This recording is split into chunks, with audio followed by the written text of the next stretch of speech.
I was just thinking, it is an important thing for everybody listening. It's an important thing, but I'm gonna lean on somebody that's got it a little more figured out than we do. There's no reference to retirement in the Bible, none.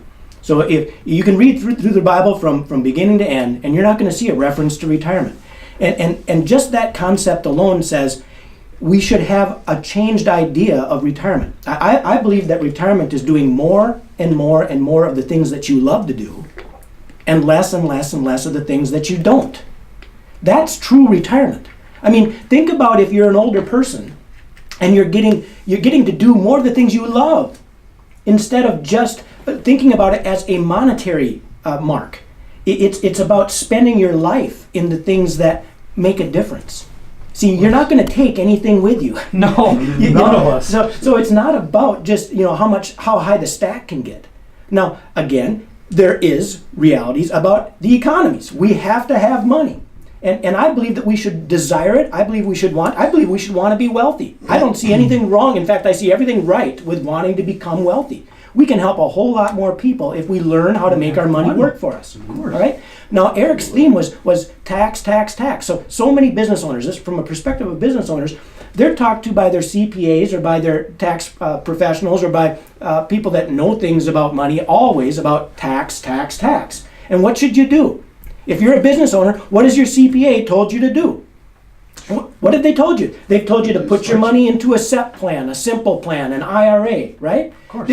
Because you're gonna save money on taxes. I can't tell you how many of the people that I've talked to, I mean literally thousands of people that I've talked to that said, my CPA told me that if I put money into my simple, I'll save money on taxes. And I just back up a step and I go, really? Are you saving money on taxes? Or are you just postponing them to the future? Sure. And reality is, if we do a good job saving our money and creating wealth, do you really think if you do a good job, you're going to be in a lower tax situation in your future? It's such a crazy thing. Guys, I'm an example. When I was a young man, when I was 18 years old, I put $2,000 away in an IRA. I was at an 11% federal tax rate.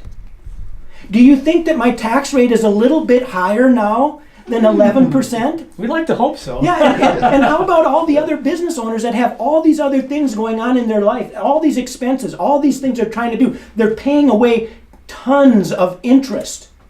They're paying away tons of interest, and yet they don't understand how to take control of their money so that they could actually reduce the amount of interest they pay away by learning how to use their money through a system. We teach everybody the Freedom Reserve System, and it's encompassed in this one statement.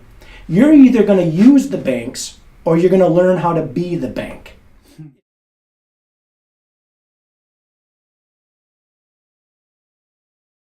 It's a tremendous difference of mentality. Awesome. Mm-hmm. I love it a lot. Now, getting to our fourth and final topic, I want something a little actionable for my audience. So the last topic is the 3 things that could help my audience today.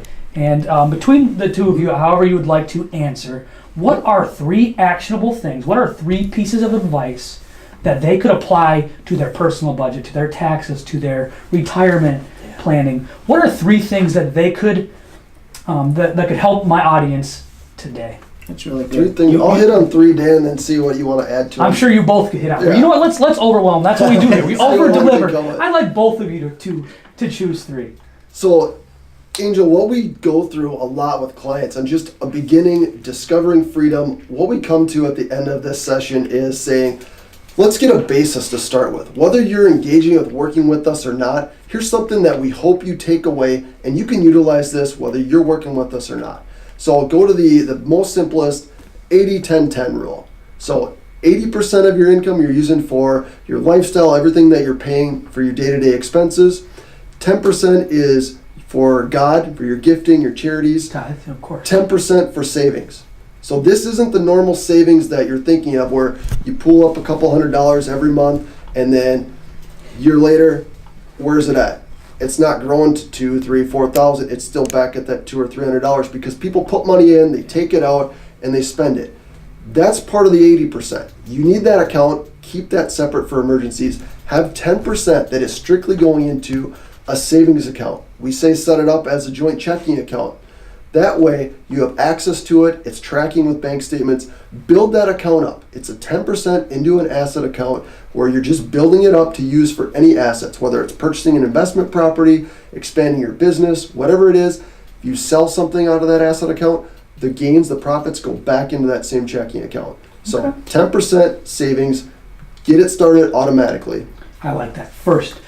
Now, if you guys have any questions, I have the comments up. If you guys have any listeners have any questions right now live, please ask them and I will interrupt them and I will ask them. I will make sure to bring you guys value. Awesome. So please ask away. I will ask them anything. Ask them anything, please. Let's go to number Second 2. area, set goals. We do a lot of phase 5 planning. So if anybody's heard that term before, it's looking at where do you want to be 5 years from now. And I'm sure a lot of people in your audience have done goal planning, from vision boards to any of those different areas, but it's really writing out in 3 different areas. Three goals within life, within your career, and within your family.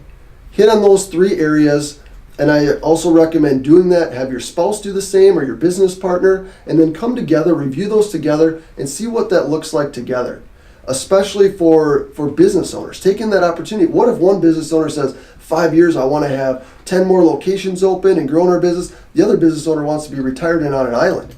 Well, if you're working against each other, one's trying to reduce position to sell, the other one's wanting to